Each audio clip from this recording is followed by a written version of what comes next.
वज़ीर आज़म शहबाज शरीफ़ चयो आहे त मौजूदा हुकूमत पंहिंजो आइनी मुद्दो पूरो कंदी। उन मौक़े ते हुन भारतीय वज़ीर आज़म नरेंद्र मोदी खां मुतालबो कयो त उहो वालारयल कश्मीर समेत समूरनि मसइलनि जे हल लाइ संजीदा ॻाल्हियूं करे। हिकु चैनल खे इंटरव्यू ॾींदे वज़ीर आज़म शहबाज शरीफ़ चयो त नरेंद्र मोदी लाइ मुंहिंजो उहो पैगाम आहे त अचो त वेहूं ऐं संजीदा ॻाल्हियूं करियूं। इंटरव्यू दौरान वज़ीर आज़म चयो त असां जूं भारत सां 4 जंगियूं थियूं आहिनि। उन्हनि टिनी जंगियुनि मां असांखे वधीक बदहाली जो मुंहुं ॾिसणो पियो आहे। असां हाणे सबक सिखी वरितो आहे। सऊदी अरब ऐं मुतहदा अरब इमारात जे दौरे जे हवाले सां वज़ीर आज़म चयो त सऊदी अरब ऐं मुतहदा अरब इमारात समेत ॿियनि दोस्त मुल्कनि हर मुश्किल वक़्त में पाकिस्तान जो साथ ॾिनो आहे। असां हिन तावन खे सरमायाकारी ऐं वापार जे शोबनि में विझणु चाहियूं था। मुतहदा अरब इमारात खे दरख़्वास्त कई आहे त पाकिस्तान ऐं भारत खे ॻाल्हियुनि जी मेज़ ते विहारण लाइ पंहिंजो किरदारु अदा करे। वज़ीर आज़म चयो त सऊदी अरब ऐं मुतहदा अरब इमारात पाकिस्तान जा पुराणा दोस्त आहिनि। मुतहदा अरब इमारात मुंहिंजो ऐं लखे पाकिस्ताननि जो ॿियो वॾो घर आहे। वज़ीर आज़म उहो बि चयो त ॿिन्ही मुल्कनि सां सदियूं पुराणा भाइरनि वारा लाॻापा आहिनि जेके एतिराम मज़हब सक़ाफ़त ऐं तारीख़ी लाॻापनि ते ॿधल आहिनि। पाकिस्तान बाबति पुछल सवाल जे जवाब में शहबाज शरीफ़ चयो त मुंहिंजी हुकूमत में करप्शन जी का बि गुंजाइश न आहे। मुंहिंजो उहो वज़न न आहे त हर वक़्तु ॿियनि मुल्कनि खां ई मदद घुरी वञे। पाकिस्तानी क़ौम हिकु बहादुर ऐं मेहनती क़ौम आहे। मुंहिंजो उहो ईमान आहे त पाकिस्तानी क़ौम हिकु ॾींहुं ज़रूर पंहिंजे पेरनि ते बीहंदी। वज़ीर आज़म उहो बि चयो त भारत 5 अगस्त 2018 जो हिकु तरफ़ो गैर कानूनी कदम वापसि वठे। पाकिस्तानी भारत विच में 3 जंगियूं लॻी चुकियूं आहिनि। उन्हनि जंगियुनि जा नतीजा वधीक गुरबत, बेरोज़गारी ऐं लखे माण्हुनि जी ज़िंदगी में ख़राब नतीजनि जे तौर ते साम्हूं आया।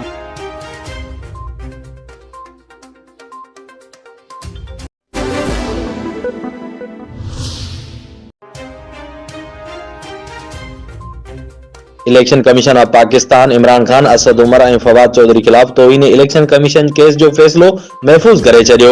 इलेक्शन कमीशन में इमरान खान, असद उमर ऐं फवाद चौधरी खिलाफ़ तौहीन इलेक्शन कमीशन केस जी ॿुधणी अॼु अंगारे 17 जनवरी ते थी, जंहिं में गिरफ़्तारी वारंट जारी थियण बावजूदि इमरान खान पेश न थियो।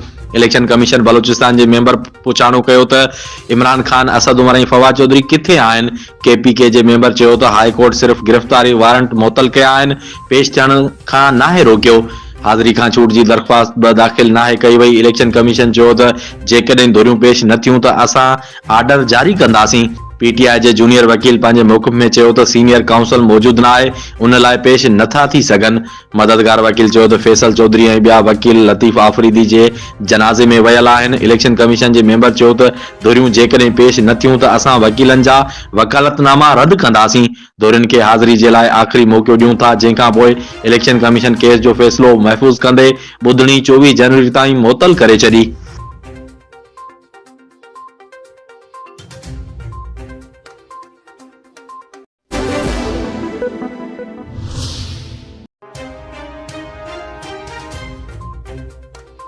मुस्लिम लीग नून जे क़ौमी असेंबली मेंबरनि जा पाकिस्तान तहरीक इंसाफ़ जी क़यादत सां राबतनि जो इंकशाफ थियो आहे।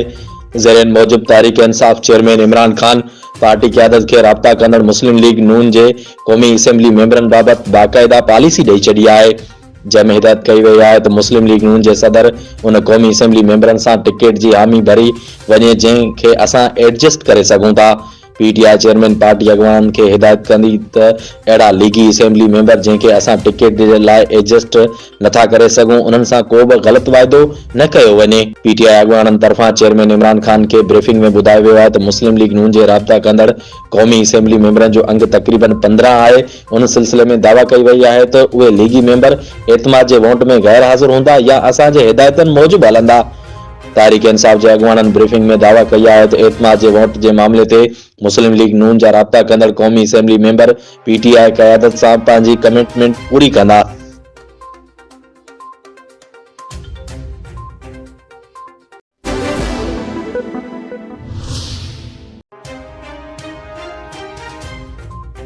ख़ैबर पख्तूनख्वा जे वॾे वज़ीर महमूद खान अॼु ई असेंबली टोड़ण जो ऐलान करे छॾियो आहे।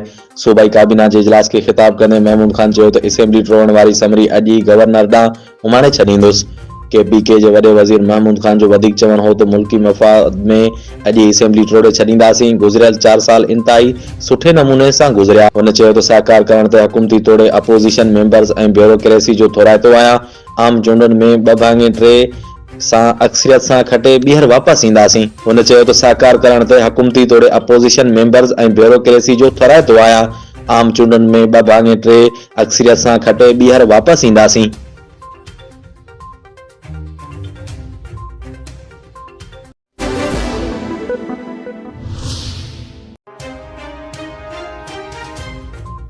बॉलीवुड अदाकार संजय दत्त के 2020 दौरान फिल्म शमशेरा जी शूटिंग दौरान साह में तकलीफ़ थी खेसि। चेकअप बाद ख़बर पई त हुनखे कैंसर आहे।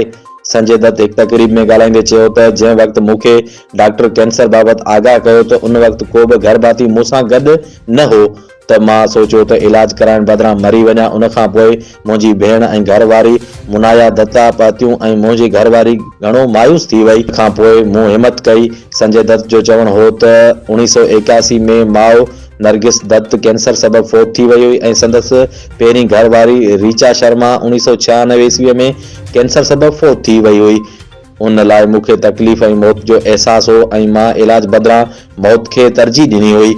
संजय दत्त आख़िर में चयो त मां अवाम खे हालतनि जो मुक़ाबिलो करण लाइ पाण में कैंसर जी तस्दीक थियण बाबति कहाणी ॿुधाई आहे त जीअं आम माण्हू मुंहिंजी कहाणी ॿुधी हौसलो बुलंद रखनि।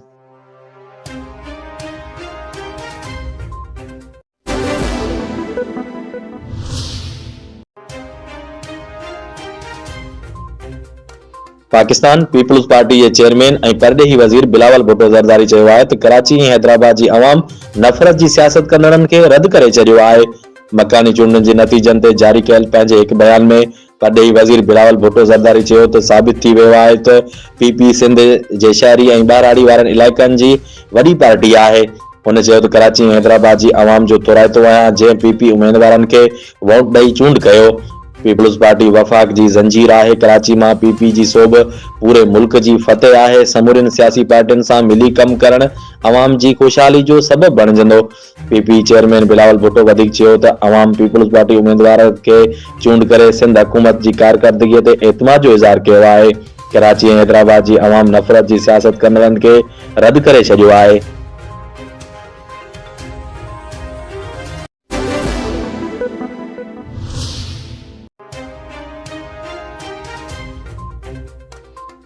तहरीक इंसाफ पारां भारत जे ॻाल्हियुनि जी आछ करण वारे वज़ीर आज़म शहबाज शरीफ़ जी मौक़िफ़ ते सख़्त तनक़ीद कई वई आहे।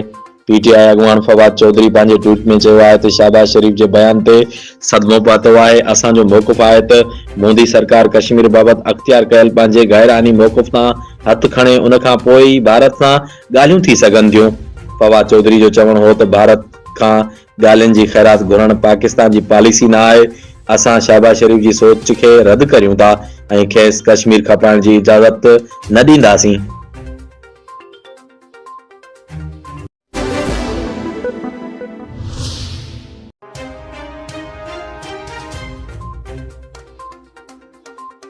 पंजे सिंध कॉलेज गेम्स 2023 जी इफ़्तिताह कयो वियो। सिंध कॉलेज गेम्स में लाड़काणे रीजन जे लाड़काणे, कंबर शहदाद कोट, शिकारपुर, जेकमाबाद ऐं कशमोर कंदकोट ज़िलनि सां वास्तो रखंदड़ 19 तालीमी इदारनि जूं टीमूं हिसो वठी रहियूं आहिनि। जिन विच में athletics, cricket, badminton, table tennis, basketball, volleyball, football, hockey, throwball, tongue of war जा मुक़ाबला कराया वेंदा।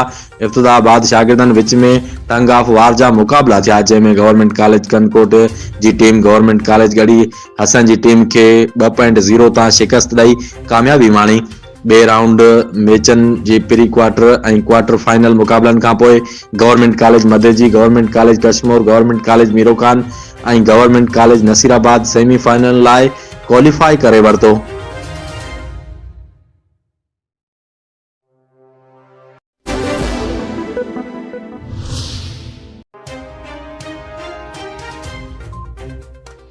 सिंध में जदीद क़ौम परस्ती जे बानी साईं GM सैयद जी अॼु 119 सालगिरह मल्हाई पई वञे। सालगिरह जी मुख्य तक़रीब सन में रिथियल आहे। SUP तरफ़ां मशल बरदार रैली कढी साईं GM सैयद जी मज़ार ते गुलनि जी चादर चाढ़े भेटा पेश कई। दरिया वारे बंगले ते मुनक़द सूफ़ियाने महफ़िल में मांझी फ़कीर, सोडल फ़कीर ऐं ॿियनि सुर विखेरिया। रतो देरो, लालू रैंक ऐं ॿियनि शहरनि में बि क़ौम परस्त कारकुननि तरफ़ां केक काटे रैलियूं कढियूं वयूं।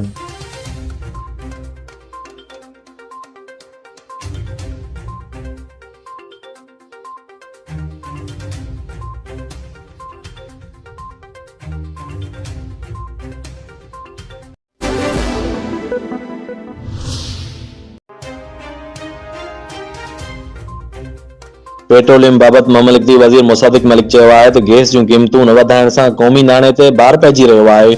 सेनेट इजलास दौरान सवालनि वारे हफ़्ते ते ममलिकती वज़ीर मुसादिक मलिक ॿुधायो त गैस जी रॉयल्टी ऐं सरचार्ज फार्मूले तहत ॾींदा आहियूं। मुसादिक मलिक चयो त मुल्क में गॾियल तौर ते 3200 मिलियन क्यूबिक फुट ते रोज़ानी MMCFD गैस जी खोट पैदा थींदी आहे, जंहिं मां 1600 MMCFD गैस सिस्टम में ईंदी आहे। मुसादिक मलिक चयो त 700 MMCFD सिधो सऊं बिजली जे कारखाननि ॾांहुं वेंदी आहे। चूल्हा ॿारण लाइ मुल्क में 1700 MMCFD गैस घुर्जे। हलंदड़ सार सूरत हाल ख़राब हुजण बावजूद ख़ैबर पख्तूनख्वा में गैस जी लोड शेडिंग नाहे कई। मुमलिकती वज़ीर चयो त ओघरा असांखे गैस महांगी करण जी तजवीज़ ॾिनी हुई, पर महांगाई सबबि गैस जूं क़ीमतूं न वधायूं वयूं। गैस जूं क़ीमतूं न वधाइण सबबि क़ौमी खज़ाने ते भार पइजी रहियो आहे। अवाम मथां वधीक भार नथा विझी सघूं। मुनासिब वक़्त ते गैस जूं क़ीमतूं वधाइणियूं पवंदियूं।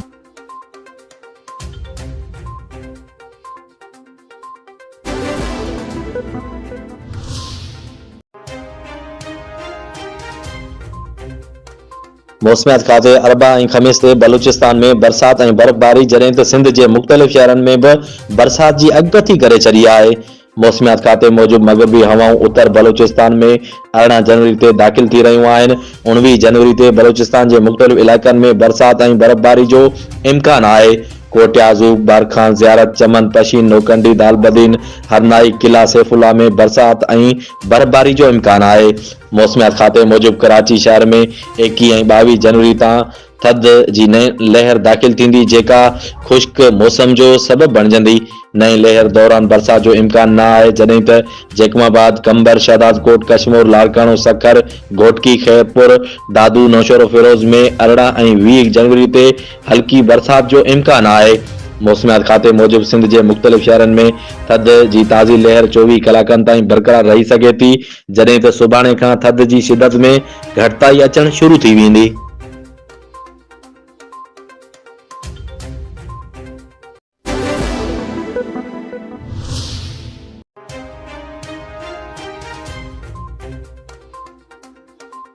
सुप्रीम कोर्ट सिंध में बोर मुतासिरनि जी बहाली लाइ क़ाइमु कयल निगरान कमेटीज़ जी सरबराही तां जजिस खे हटाए छॾियो आहे। निगरान कमेटियुनि ख़िलाफ़ सिंध सरकार जी दरख़्वास्तनि ते तफ़सीली फ़ैसिलो जारी कयो वियो आहे। सुप्रीम कोर्ट पंहिंजे फ़ैसिले में चयो आहे त निगरान शहरी कमेटियुनि जी सरबराही तां जजिस खे हटायो वियो आहे। अदालत पारां बोर मुतासिरनि जी बहाली लाइ जोड़ियल कमेटियुनि में औरतुनि खे बि शामिल करण जो हुकुम पिणु ॾिनो वियो आहे। सुप्रीम कोर्ट शहरी कमेटियुनि खे रिलीफ ऑपरेशन्स में हिदायतूं ॾियण ऐं उन्हनि खे कंट्रोल करण खां बि रोके छॾियो आहे। सिंध हाई कोर्ट सिंध सरकार जी दरख़्वास्त रद्द कंदे जजिस खे निगरान कमेटीज़ जो सरबराह मुक़ररु कयो हो। सुप्रीम कोर्ट सिंध हुकूमत जूं सिंध हाई कोर्ट जे फ़ैसिले ख़िलाफ़ दरख़्वास्तूं जुज़वी तौर मंज़ूर कंदे तफ़सीली फ़ैसिलो जारी करे छॾियो आहे।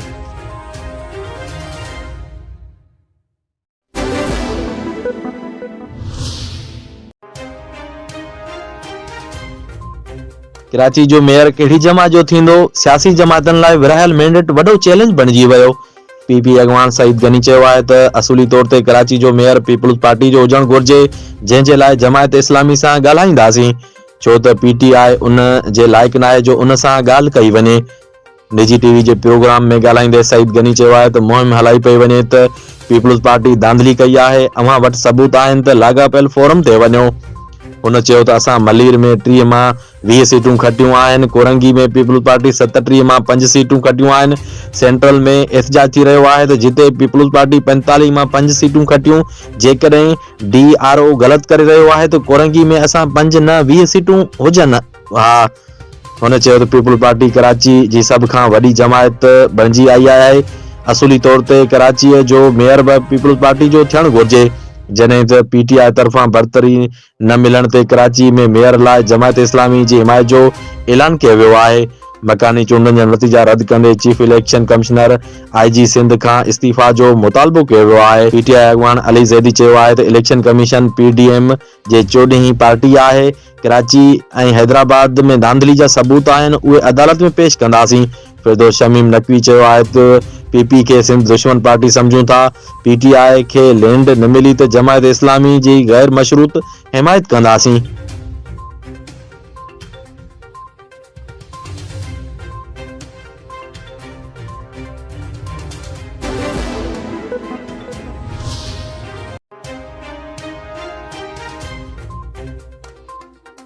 सिंध जे वॾे वज़ीर मुराद अली शाह चयो आहे त मेयर जो उम्मीदवार असांजो हक़ आहे, पर उन सिलसिले में ॿियनि सियासी पार्टियुनि सां बि ॻाल्हियूं कयूं वेंदियूं। जमात इस्लामी सां बि राब्ता कया पिया वञनि। कराची में 15 जनवरी ते थींदड़ मकानी चूंडनि बाबति सिंध जे वॾे वज़ीर सैयद मुराद अली शाह चयो आहे त असां चूंडनि खां भॼी न रहिया हुआसीं। असां त हर वक़्तु उहो ई चवंदा हुआसीं त चूंडूं कराइण घुरिजनि। मकानी चूंडनि मां उहो साबित थियो त PTI खे समूरी सिंध रद्द करे छॾियो आहे। पाकिस्तान तहरीक इंसाफ़ ते तनक़ीद कंदे सिंध जे वॾे वज़ीर चयो त PTI साल 2018 में ज़िंदगी जी हिकु ई चूंड विढ़ी। 2018 जे चूंडनि में PTI MNAs त शाम जो घर वञी सुम्ही रहिया हुआ। उन्हनि खे सुबुह जो ख़बर पई त खटे विया आहियूं। सिंध जे वॾे वज़ीर चयो त कोशिश आहे त जमात इस्लामी सां मिली कमु करियूं। उन सिलसिले में उन्हनि सां राब्ते में आहियूं। जमात इस्लामी कराची जे अमीर जे बयान ते रद्द अमल ॾींदे वॾे वज़ीर चयो त TV ते ॾिठो त हाफ़िज़ नईम नतीजनि जी देर सां जारी थियण ते एतिराज़ कयो। मां उहो वाज़े करे छॾियां त हाफ़िज़ नईम खे फ़ोन करे चयो हो त चूंड नतीजा असांखे बि न पिया मिलनि। मेयर असांजो हक़ आहे। उन सिलसिले में ॿियनि पार्टियुनि सां बि ॻाल्हियूं कंदासीं।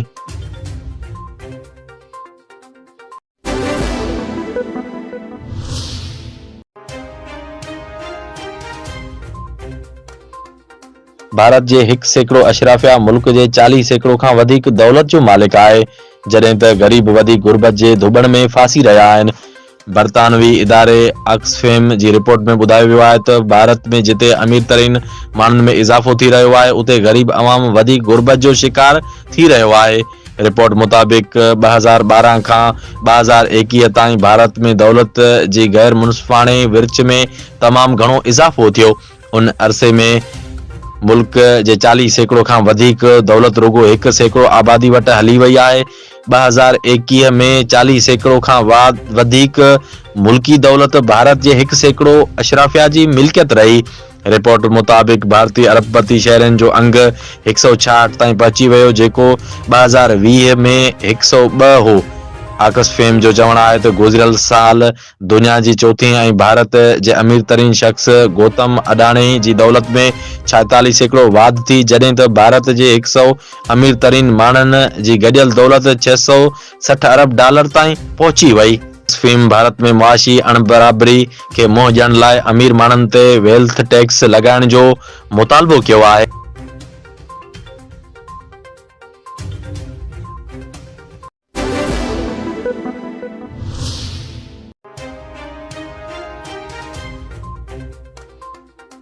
मेहर वाक़िए खे 5 साल मुकमल थी वञण बावजूदि वारसनि खे इंसाफ़ पले नाहे पइजी सघियो।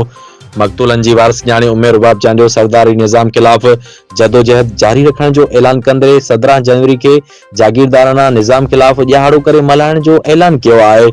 17 जनवरी ते 5 साल अॻु मेयर जे विच शहर में मेयर थाणे जी भरिसां हथियारबंदनि हमलो करे UC चेयरमैन करमुल्ला चांडियो, संदसि 2 पुटनि दमदार मुख़्तियार चांडियो ऐं ज़िला काउंसिल दादू जे मेंबर काबिल चांडियो खे क़तूल करे छॾियो हो, जंहिंजो क़तूल केस चांडिया बिरादरी जे सरदार MPA नवाब सरदार खान चांडियो ऐं संदसि भाउ MPA नवाबज़ादा बुरहान खान चांडियो समेत 6 जवाबदारनि ख़िलाफ़ दाख़िल कयो वियो हो।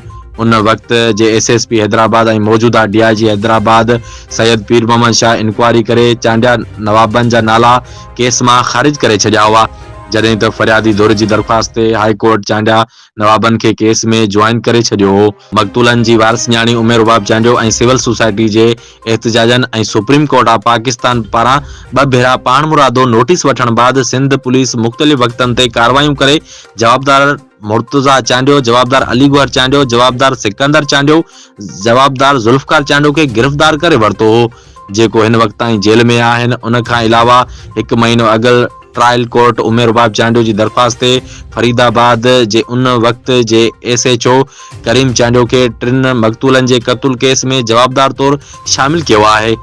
जॾहिं त अॼु मेहर वाक़िए जे मक़तूलनि जी 5वीं वरसी मल्हाई पई वञे। जलसे में उमेर रुबाब चांडियो ॻाढ़ो झंडो हथ में खणी पहुती। उन मौक़े ते जलसे खे ख़िताब कंदे हुन चयो त 5 साल अॻु जागीरदारनि असां जे ख़ानदान ते क़यामत बर्पा करे मुंहिंजे ॾाॾा बाबा ऐं चाचा खे क़तूल कयो वियो।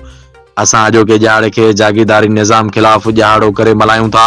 उन लाइ आऊं ॻाढ़ो झंडो खणी मैदान ते आई आहियां। ज़मीनी खुदाइनि जो वक़्तु पूरो थी चुको आहे। जेकॾहिं असां उन जदोजहद में मारिया वियासीं त असांखे को पछताव न हूंदो। असां ग़ुलामी जे ख़िलाफ़ आहियूं। नाम निहाद भोतार हाणे माण्हुनि खे माराए न सघंदा। अदालतन ते यकीन आहे जागीरदारी निज़ाम खे नाकारा बणाइण ताईं जदोजहद जारी आहे। असां इल्म आइन ऐं कानून जी बालादस्ती चाहियूं था। हुन ऐलान कयो त जागीरदाराना निज़ाम खिलाफ़ हिकु किताब लिखां पई जेको जल्द मार्केट में आणे जदोजहद खे वधीक मुनज़म कंदासीं।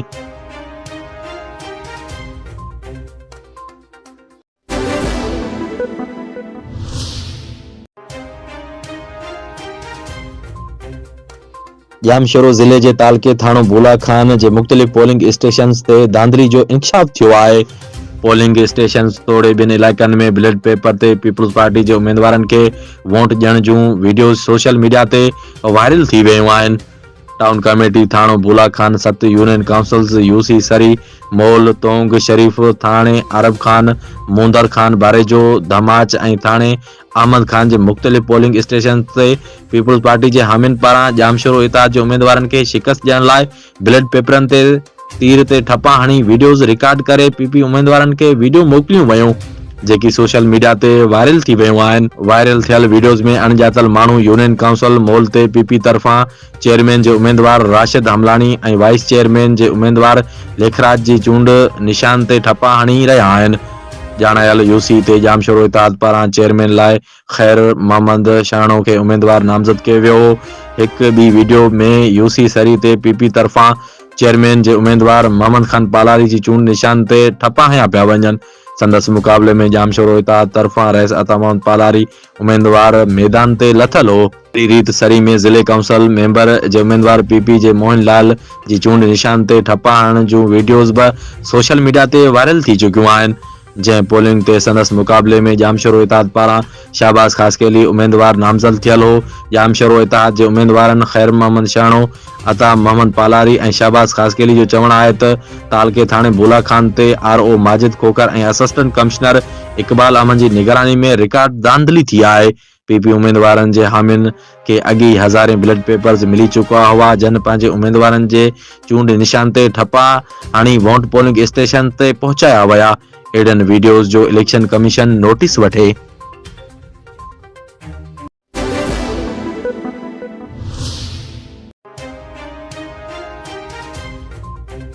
सोबोदेरो शहर जे रहवासियुनि खोखर बिरादरी जे औरतनि, पीरसन, मर्दन मोहम्मद हसन खोखर, लाल बख्श, अब्दुल सत्तार, अली रज़ा, मोहम्मद रज़ा, शमशाद खातून, मिसमात फिरदोस, मिसमात जुबैदा, मिसमात आसिया खोखर मीडिया वारनि अॻियां सख़्त एहतिजाज कयो। हुननि दाईंदे चयो त असां पंहिंजी महिनत मज़दूरी करे देह सोबोदेरो में 5 जरे 2 वेसा ज़मीन काफ़ी अरसो अॻु ख़रीद कई हुई जंहिंजो रिकॉर्ड असां वटि मौजूदु आहे ऐं असांजे खाते आहे। असांजो नंढो भाउ गुलाम अली ऐं उनजो पुटु मोहम्मद हुसैन असांजो जीअण जंजाल करे छॾियो आहे। ज़बरदस्ती असांजी ख़रीद कयल ज़मीन ते कब्ज़ो करणु चाहे थो जॾहिं त ज़मीन जो केस गंबर जी अदालत सगोरी में पिणु हलंदड़ आहे। असांजे मुख़ालिफ़ गुलाम अली खोखर पैसे जे ज़ोर ते हर रोज़ बेगुनाह असांजे घरनि ते चढ़ायूं कराए थो, असांखे हिरासां ऐं धमकाए रहियो आहे त ज़मीन तां हथ खणो। अॼु बि मुख़ालिफ़ ज़बरदस्ती ज़मीन में ट्रैक्टर हलाइण लाइ पहुतो आहे ऐं खून ख़राबो करणु चाहे थो। सरासर असां सां ज़ुल्म ऐं ज़्यादती करे रहियो आहे। हुननि चयो त मुख़ालिफ़ किथे बि फ़ैसिलो नथो करे, पैसे जे ज़ोर ते असां ख़िलाफ़ कूड़ा केस करणु ऐं पुलिस हथां चढ़ायूं रोज़ जो मामूल आहिनि। मुतासिरनि चयो त असां ग़रीब ऐं मिसकिन आहियूं। असां वज़ीर आला सिंध, IG सिंध, DIG सखर ऐं SSP ख़ैरपुर खां मुतालबो था कयूं त बासर जे ज़ुल्म जो नोटिस वठी तहफ़ुज़ ऐं इंसाफ़ फ़राहम कयो वञे।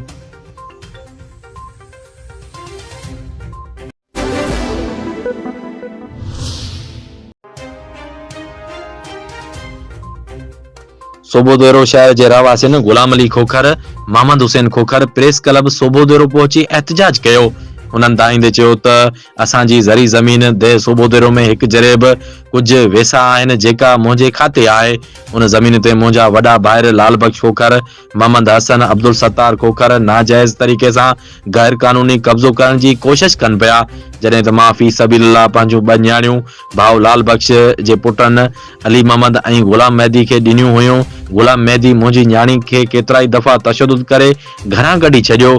बिरादरी में दाऊं ॾिनियूं मगर पंहिंजी घरवारी खे न हलायो ऐं तलाक ॾेई पंहिंजी न्याणी जो हक़ मोहर ऐं ॾिनल सामान जो केस अदालत में करण तां मच्छर जी असांखे मुख़्तलिफ़ तरीक़नि सां हिरासा कनि था ऐं जान खां मारण जूं धमकियूं ॾियनि था ऐं घणा ई रोज़ ते ज़बरदस्ती मूं मिसकीन जी मिल्कियत ऐं ज़मीन ते कब्ज़े करण जी कोशिश कनि पिया, जॾहिं त मूंखे पंहिंजी ज़ाती खाते वारी ज़मीन पिण आबाद करण न पिया ॾियनि ऐं धमकियूं ॾियनि था त मिल्कियत छॾे चुपचाप हितां लॾो खणी हलियो वञ।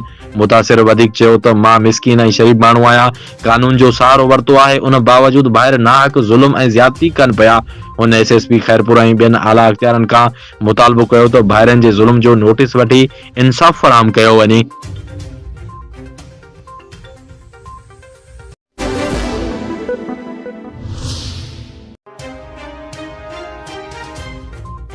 कंदरा खां अलीआबाद जे रहवासियुनि छुटल ख़ासकेली ऐं औरतुनि दाईंदे ॿुधायो त 3 ॾींहं अॻु हथियारबंदनि असांजी न्याणी साइका बानो खे फायरिंग करे ज़ख़्मी कयो।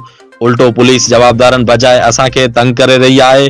कंदरा पुलिस जो एसएचओ अहमद अली शर ऐं पुलिस जमानदार गुल मोहम्मद तुनियो ऐं 4 नामालूम माण्हू साण करे मुंहिंजे घर में गिरी चौधरी जो तकदुस पामाल करे औरतुनि ते तशदुद करे घर मां सोना ज़ेवर रोक रक़म 50,000 चांदी जूं चूड़ियूं खणी फरार थी विया। गुलण तुनियो मनशात फरोश ऐं ॾोहारी क़िस्म जो माण्हू आहे। साख ते इंक्वायरी कई वञे त अछा कारा पधरा थी वेंदा। गुलण तुनियो जे तशदुद में पीरसन औरत बेहोश थी वई। असां IG Sindh, DIG Sukkur, SSP Sukkur ऐं हाई कोर्ट सखर खां मुतालबो था करियूं त गुलण तुनियो खिलाफ़ कानूनी कार्रवाई करे असां सां इंसाफ़ कयो वञे, न त ॿी सूरत में सख़्त खां सख़्त एहतजाज कयो वेंदो।